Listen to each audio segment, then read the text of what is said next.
ಈಗ PhonePe Google Pay ಬಳಸೋರಿಗೆಲ್ಲ big shock ಕಾತಿದೆಯಾ? ಹಾಗಾದರೆ ನೋಡಿ, ಮೋದಿ ಸರ್ಕಾರ ಏನೋ ಒಂದು 5 ವರ್ಷದಿಂದ ಫೋನ್ಪೇ ಗೂಗಲ್ ಪೇ ಎಲ್ಲ ಪೇನು ತಂದುಬಿಡ್ತು. ಅಮೆಜಾನ್ ಪೇ ಅಂತೆ, ವಾಟ್ಸಪ್ ಪೇ ಅಂತೆ ಎಲ್ಲ ಪೇನು ಬಂದುಬಿಟ್ಟಿದೆ. ಈಗ ಒಂದು 200-300 ರೂಪಾಯಿ ರೇಸರ್ ಪೇ ಅಂತ ಎಲ್ಲ ಪೇನು ಇದೆ.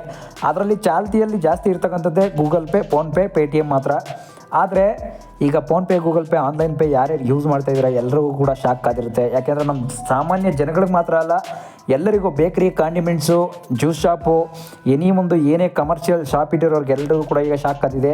ಯಾಕೆಂದರೆ ED IT ಅವರು ಎಲ್ಲ ಕಡೆ ದಾಳಿ ಮಾಡ್ತಾಯಿದ್ದಾರೆ. ಅದು ಬಿಟ್ಟರೆ ಈಗ commercial tax, income tax office ಮೇಲೆ ಕೂಡ ಆಫೀಸವ್ರ ಕಡೆಯಿಂದ ಎಲ್ಲ ಕಾಂಡಿಮೆಂಟ್ಸ್ ಅಂತಲ್ಲ, ಎಲ್ಲ ಶಾಪ್ಗಳು ಕೂಡ ಶಾಕ್ ಆಗಿದೆ ಅಂತ ಹೇಳ್ಬೋದು. ಯಾಕಂತಂದರೆ ಈ ವಿಷಯ ಎಲ್ಲರಿಗೂ ಕೂಡ ಈಗ ಎಲ್ಲ ಗೊತ್ತೇ ಇದೆ ಏನಾಗ್ತಾಯಿದೆ ಅಂತ.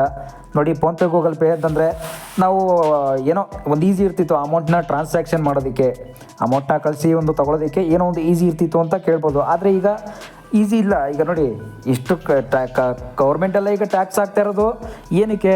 ನಮ್ಮ ಮೇಲೆ ಇಷ್ಟೊಂದೆಲ್ಲ ಟ್ಯಾಕ್ಸ್ ಆಗ್ತಾಯಿದೆ, ಏನಕ್ಕೆ ಇಷ್ಟೊಂದೆಲ್ಲ ಟ್ಯಾಕ್ಸ್ ಹಾಕಬೇಕು?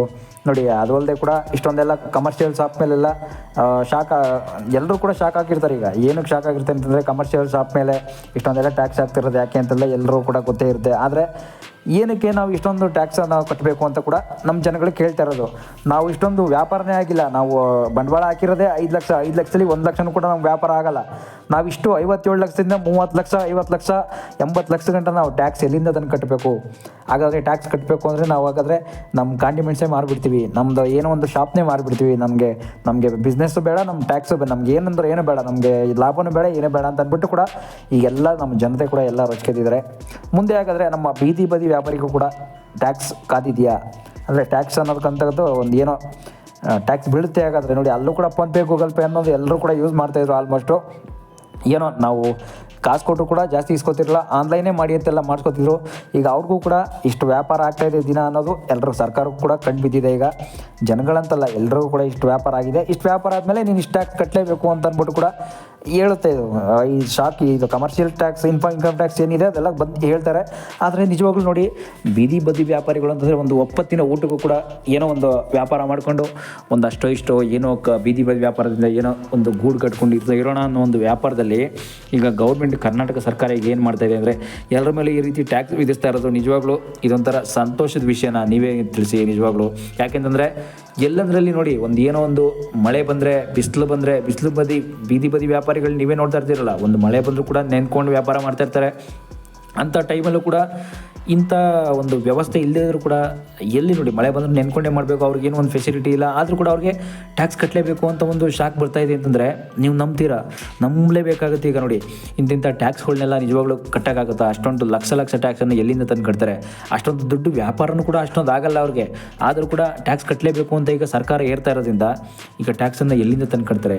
ಈಗ ಗೌರ್ಮೆಂಟ್, ಕರ್ನಾಟಕ ಸರ್ಕಾರ ಈಗ ನೋಡಿ, ನಮ್ಮ ಡಿ ಕೆ ಶಿವಕುಮಾರ್ DCM ಏನಿದ್ದಾರೆ ಅವರು ಕೂಡ ಈಗೆಲ್ಲ ಇದನ್ನೆಲ್ಲ ಹಿಂಗೆ ವಿಚಾರಿಸ್ತಾ ಇದ್ದಾರೆ ಎಲ್ಲ ಕಡೆ. ಆದರೂ ನೋಡಿ, ಬೀದಿ ಬದಿ ವ್ಯಾಪಾರಿಗಳು ಅಂತಂದರೆ ಎಲ್ಲರೂ ಕೂಡ ನೀವು ನೋಡ್ತಾ ಇರ್ತೀರಾ, ಎಷ್ಟು ವ್ಯಾಪಾರ, ಒಬ್ಬೊಬ್ರಿಗೆ ಜಾಸ್ತಿ ಇರುತ್ತೆ, ಒಬ್ಬೊಬ್ರಿಗೆ ಕಮ್ಮಿ ಇದ್ದೇ ಇರುತ್ತೆ. ಜಾಸ್ತಿ ಇದ್ರು ಅಂತ ತಕ್ಷಣ ಲಕ್ಷ ಎಲ್ಲಿಂದ ತಂದು ಕಟ್ತಾರೆ ಅವರು ಟ್ಯಾಕ್ಸ್ನ? ಲಕ್ಷ ಟ್ಯಾಕ್ಸನ್ನ ಅವರು ಎಲ್ಲಿಂದನೂ ತಂದು ಕಟ್ಟೋಕ್ಕಾಗೋದೇ ಇಲ್ಲ. ಯಾಕೆಂದರೆ ಅದೆಲ್ಲ ನಿಮಗೂ ಕೂಡ ಗೊತ್ತಿರೋ ವಿಷಯನೇ. ಸ್ನೇಹಿತರೆ ನೋಡಿ, ಈಗ ಸರ್ಕಾರ DK ಶಿವಕುಮಾರ್ ಅವರೇ ಈಗ ಹೇಳ್ಬೇಕಿದ್ದಕ್ಕೆ ತೀರ್ಮಾನ. ಯಾಕೆ ಅಂತಂದರೆ DK ಶಿವಕುಮಾರ್ ಅವರು ವಿಧಾನಸೌಧದಲ್ಲಿ ಸುಮ್ಮನೆ DCM ಅಂತ ಅನ್ಸ್ಕೊಬಿಟ್ರೆ ಸಾಕಾಗಲ್ಲ. ನಮ್ಮ ಜನಗಳಿಗೂ ಕೂಡ ಎಷ್ಟು ಒಳ್ಳೇದು ಮಾಡ್ತಾಯಿದ್ದಾರೆ, ಎಷ್ಟು ಕೆಟ್ಟದ್ದು ಮಾಡ್ತಾಯಿದ್ದಾರೆ, ಅದೆಲ್ಲ ನಾವು ಕೂಡ ದಿನೇ ನೋಡ್ತಾ ಇರ್ತೀವಿ. ನೋಡಿ, ಸರ್ಕಾರ ಅಂತ ಬಂದರೆ ಎಲ್ಲ ಅವ್ರ ಕೈಲೇ ಇದೆ ಅಂತ ಅನ್ಕೊಬಿಟ್ಟಿದ್ದಾರೆ. ಅದು ಅಲ್ಲದೆ ಕೂಡ ನೋಡಿ, ಜೈಲಿಗೆ ಹೋಗಿ ಬಂದವರೆಲ್ಲ ಮುಖ್ಯಮಂತ್ರಿಗಳಾಗಬೇಕಾ? DK ಶಿವಕುಮಾರ್ ಜೈಲಲ್ಲಿದ್ರಿ, ಈಗ ಬಂದಿದ್ದೀರಾ ವಾಪಸ್ಸು, ಏನೋ ಬೇಲ್ ತೊಗೊಂಡು ಇನ್ನೊಂದು ಏನೋ ಮಾಡ್ಕೊಂಡು ಬಂದಿದ್ದೀರಾ. ಜನಗಳಿಗೆ ಇದೇನಾ ನೀವು ಮಾಡ್ತಾ ಇರೋದು? ನೋಡಿ, ನಮ್ಮ ಜನಗಳು ಕೂಡ ಯಾಕೆ ಎಚ್ಚೆತ್ಕೋತಾಯಿಲ್ಲ? ಹಾಗಾದರೆ ನಮ್ಮ ಜನಗಳು ಅಂತ ಬಂದರೆ ಈಗ ನೋಡಿ, ಎಲ್ಲೇ ಒಂದು ಬೀದಿ ಬದಿ ಏನೋ ಒಂದು ವ್ಯಾಪಾರ, ಒಂದು ಕಬ್ಬಿನ ಜ್ಯೂಸ್ ಇಟ್ಕೊಂಡು ಕೂಡ ಏನೋ ಒಂದು ವ್ಯಾಪಾರ ಮಾಡ್ತಾ ಇರ್ತಾರೆ. ಅಂಥವ್ರಿಗೀಗ ಶಾಕ್ ಮೇಲೆ ಶಾಕ್ ಕೊಡ್ತಾ ಇದ್ದಾರೆ. ನೋಡಿ, ಫೋನ್ಪೇ ಗೂಗಲ್ ಪೇ ಆಗಾದರೆ ಎಷ್ಟು ಬಳಸಬೇಕಾ ಬೇಡವಾ ಅನ್ನೋದೇ ಈಗ ಒಂದು ಶಾಕ್ ಆಗಿಬಿಟ್ಟಿದೆ ಅವ್ರಿಗೆ.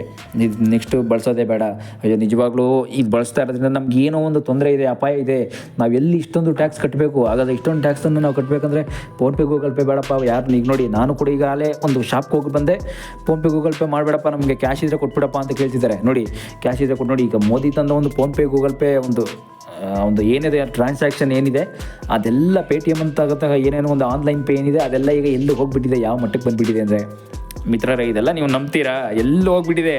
Online PhonePe, Google pay, GP, ಇವೆಲ್ಲ GP ಅಂತ ನಾವೇನು ಕರಿತೀವಿ ಅದನ್ನೆಲ್ಲ ನಾವು ಬಿಡಿಸಿ ಹೇಳೋದಕ್ಕಿಂತ ನಿಮಗೆ ಅರ್ಥ ಆಗಿರುತ್ತೆ ನೋಡಿ. ಅದೆಲ್ಲ ಈಸಿ ಇತ್ತು, ಏನೋ ಒಂದು ಅಮೌಂಟ್ ಕಳ್ಸೋದಕ್ಕೆ ಒಂದು ಲಿಮಿಟ್ ಅಮೌಂಟ್ ಅಂತ ಏನಿದೆ ಅದನ್ನು ಕಳ್ಸೋದಕ್ಕೆ ಈಸಿ ಇತ್ತು. ಈಗ ಅದೇ ಈಗ ನಮ್ಮ ಮೈ ಮೇಲೆ ಹೊಡೆತದ ಮೇಲೆ ಬಂದುಬಿಟ್ಟಿದೆ.